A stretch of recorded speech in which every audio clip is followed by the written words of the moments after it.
This is Radio Taiwan International.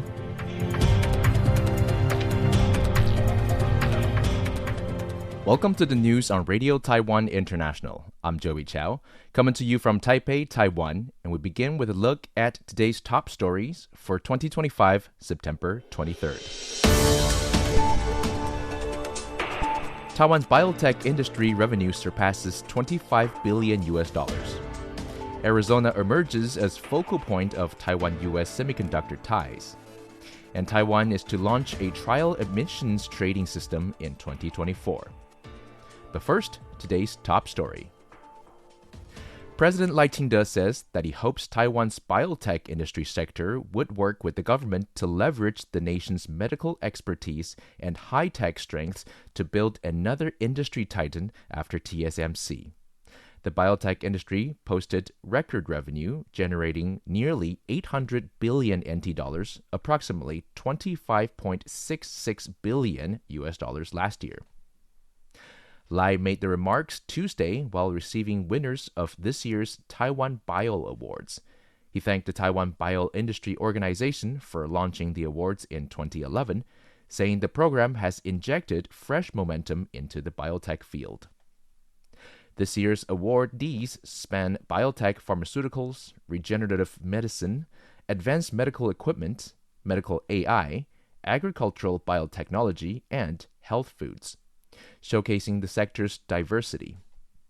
Lai noted the industry generated 775.4 billion NT dollars, approximately $25.66 billion in revenue last year, a historic high, and pledged that the government will continue improving policies and regulations to foster a more competitive business environment. I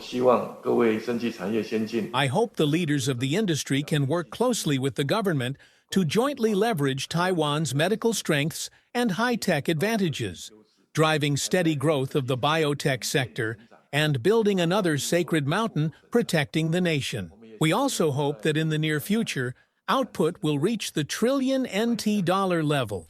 He acknowledged that the sector has faced pressures in recent years from the pandemic and new U.S. tariff policies. In response, the government has adopted 5 strategies covering policy, regulation, technology, marketing, and resources, while also refining laws such as the Human Biobank Management Act and moving forward with the National Infectious Diseases Bank, set for completion next year in 2026. As a former physician, Lai said he understands the challenges facing Taiwan's healthcare sector. He noted that the National Development Fund will invest billions of NT dollars into smart healthcare startups and urged the industry to keep innovating in partnership with the government to improve public health and strengthen the nation. The Arizona Taiwan Trade and Investment Office said Taiwan Semiconductor Manufacturing Company, TSMC, announced earlier this year that it would expand investment in the United States, accelerating Arizona's rise as a new hub for America's semiconductor and manufacturing industries. The Economic Ministry, in partnership with the Taiwan External Trade Development Council, held its 2025 U.S. Business Day program on Tuesday. The event brought together major American buyers to Taiwan, including Littelfuse, a global leader in automotive electronics, Humax Digital, a top networking equipment brand, and Telemon Corporation, a smart application provider. At the event, Economic Ministry's International Trade Administration Director General, William Liu Weilian, said strengthening trade and investment ties with the United States has long been a ministry priority. Bilateral trade has grown steadily, climbing from $65.7 billion in 2016 to $158.6 billion in 2024, a 140% increase. Under President Lai Ching-te's policies, the U.S. has become Taiwan's top outbound investment destination, with investment reaching a record of $14.1 billion in 2024. Arizona Taiwan Trade and Investment Office Executive Director Steve Xu Zhuxian noted that TSMC announced a $100 billion expansion earlier this year including 6 wafer fabs, 2 advanced packaging plants, and 1 R&D center, bringing its total investment to $165 billion. The plan has already drawn significant supplier inquiries and indirectly prompted Semicon West to relocate to Phoenix in October.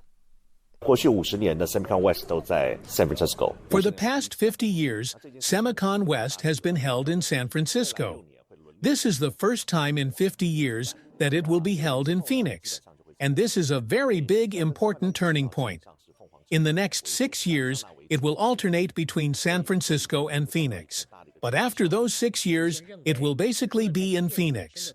So when it comes to semiconductor manufacturing, Phoenix and Arizona will essentially become the main base, and we will see a very large clustering effect here. According to Japan's Nikkei, MediaTek, the world's largest chip design house from Taiwan, confirmed it is in talks with TSMC to produce some chips in Arizona. A senior executive said the products under review may include automotive chips or those for, quote, sensitive, unquote, applications, reflecting U.S. customer demand for localized production and tariff risk concerns. MediaTek is the world's 5th largest chip developer and the biggest outside the United States.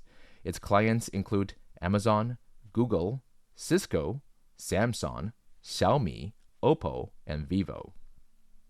The company also announced it will release its next-generation chipset using TSMC's 2nm process before the end of 2026, underscoring its commitment to investing in advanced technology and maintaining an edge in the AI race.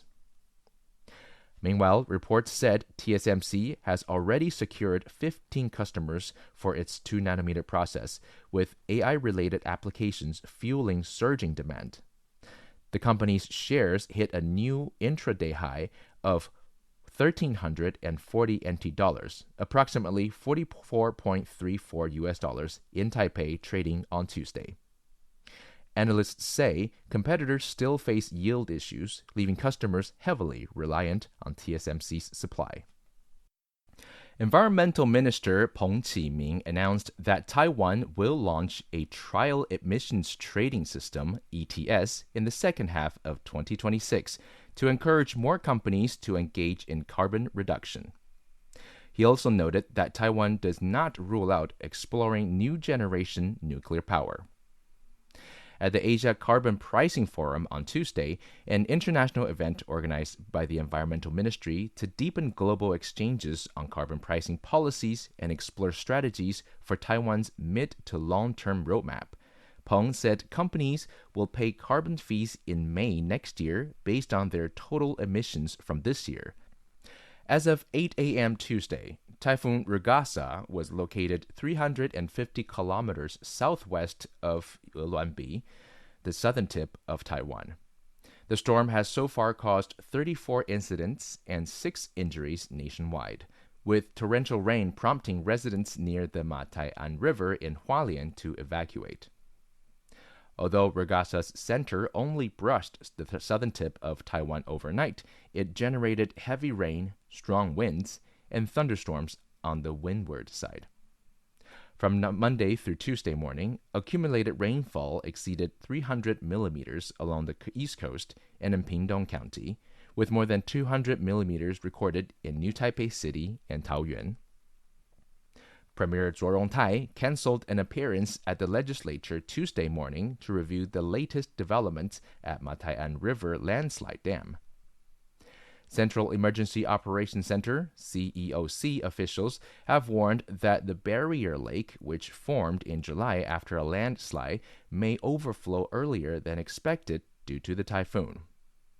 The Central Weather Administration, CWA, warned that while rain should ease slightly Tuesday evening in southern Taiwan, it will continue to affect Hualien, Taidong, Kaohsiung, and the Hengchun Peninsula through Wednesday. The agency has issued heavy rain advisories and warnings accordingly. Thanks for joining me for the news. I'm Joey Chow. Stay tuned for another 50 minutes of English language features brought to you by Radio Taiwan International.